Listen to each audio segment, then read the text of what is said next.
અમરેલીથી માત્ર 20 કિલોમીટર દૂર અમરાપુર અને ત્યાંથી માત્ર 4 કિલોમીટર દૂર બરવાળા બાવીસી જિલ્લાના ગામની મુલાકાત જે લેવાની છે એની અંદર આજે આપણે ભૂપત બારવટિયાનું ગામ એવું બરવાળા બાવીસી ત્યાં હું અત્યારે આવ્યો છું અને બરવાળા બાવીસીની અંદર ભૂપત બારવટિયાની હાલ ત્રીજી પેઢી હયાત છે.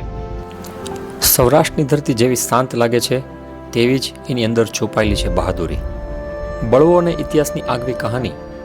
આજે આપણે આવી ગયા છીએ એક એવા ગામમાં કે જે માત્ર એક ગામ નથી પણ આરઝી હુકુમતની સાક્ષીનું કેન્દ્ર છે. અને આ ગામ છે એટલે અમરાપુર. જૂનાગઢના નવાબના તાબામાં આવતું આ ગામ વર્ષ 1947માં ઇતિહાસનું કેન્દ્ર બન્યું હતું કે જ્યારે જૂનાગઢના નવાબે પાકિસ્તાન સાથે જોડાવાનો નિર્ણય કર્યો ત્યારે લોકોની અંદર એનો વિરોધ થયો હતો, જેમાં નેતૃત્વ કર્યું હતું શામળદાસ ગાંધી જેવા લોકોએ. આ જ અમરાપુર ગામથી શરૂઆત થઈ હતી જૂનાગઢને ભારત સંઘ સાથે મેળવવાની લડતની. આ મકાન સામાન્ય દેખાતું હશે પણ આ ઇતિહાસની જીવંત સાક્ષી છે. અહીં જૂનાગઢના સિપાહીઓને બંધ કરવામાં આવ્યા હતા. આજે પણ આ મકાન અડીખમ ઊભું છે અને દરેક ઈંટ ઇતિહાસની વાત કરે છે. અમરાપુરમાં આવેલું આ મકાન મણિલાલ દોશીનું છે. એમના કુટુંબના અન્ય મકાનો પણ અહીં આજુબાજુ જ આવેલા છે, પરંતુ હું તમને આ મકાન એટલે બતાવી રહ્યો છું કે તે ઇતિહાસનું સાક્ષી છે, કારણ કે અહીં જૂનાગઢના સૈનિકોને પૂરવામાં આવ્યા હતા. આ અડીખમ ઉભેલું મકાન તે સમયની આરઝી હુકુમત માટેની જેલ હતી.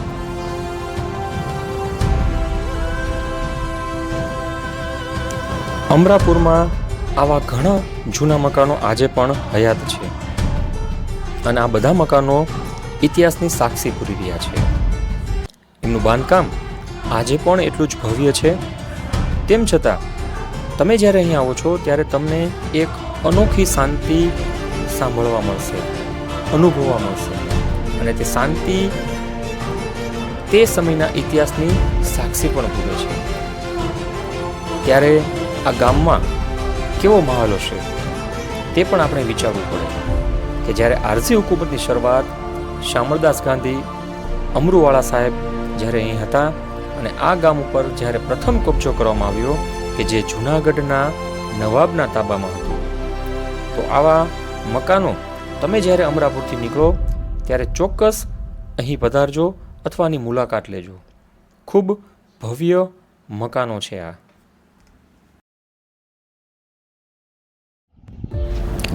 બાજુમાં જ એક બીજા મકાન ઉપરથી હું તમને અમરાપુરના દર્શન કરાવી રહ્યો છું. આ એ અમરાપુર છે કે જ્યાં શેરનાથ બાપુ, જી હા, જૂનાગઢમાં આવેલ શેરનાથ બાપુનું જન્મસ્થાન પણ અહીં છે અને જે આપ મંદિર જોઈ રહ્યા છો અત્યારે તે મંદિર તેમના મકાનને પાડીને બનાવવામાં આવી રહ્યું છે.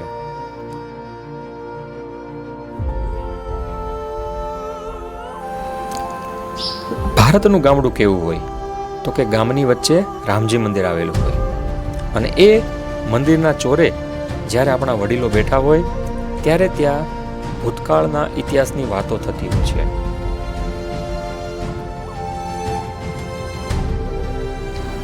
અમરાપુર ગામમાં આવેલ આ છે ગોપીકુવો અને એવું જ એક તળાવ પણ આવેલું છે.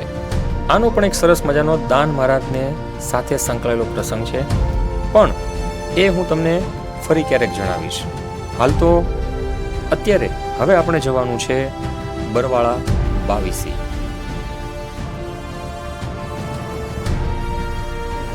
અને હવે આપણે આવી ગયા છીએ અમરાપુરથી માત્ર 4 કિલોમીટર દૂર આવેલા ગામ બરવાળા બાવીસીમાં, કારણ કે અહીં જન્મ્યો હતો સૌરાષ્ટ્રનો સૌથી ખુખાર બારવટીયો ભૂપતસિંહ.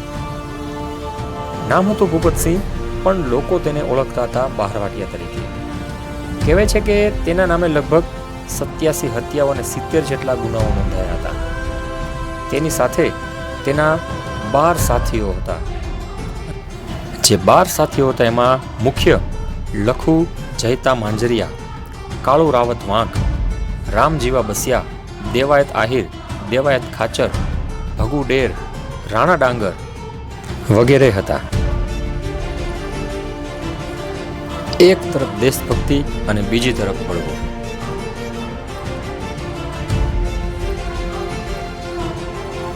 ભૂપતસિંહ ભૂપત બારવટીયો કેમ બન્યો? કારણ હતું એક બદલો. તેના મિત્ર રાણા ડાંગરના પિતાની હત્યા અને તેનો બદલો લેવા માટે નાજાપુર ગામમાં તેમણે પ્રથમ હત્યા કરી હતી અને ત્યાંથી શરૂ થઈ હતી એક લોહિયાળ સફર.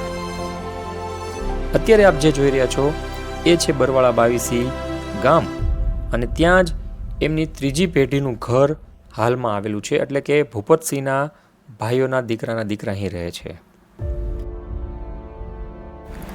બરવાળા બાવીસીમાં આવેલ આ દરબારગઢ આજે પણ ભૂપતસિંહની સાક્ષી પૂરી રહ્યું છે.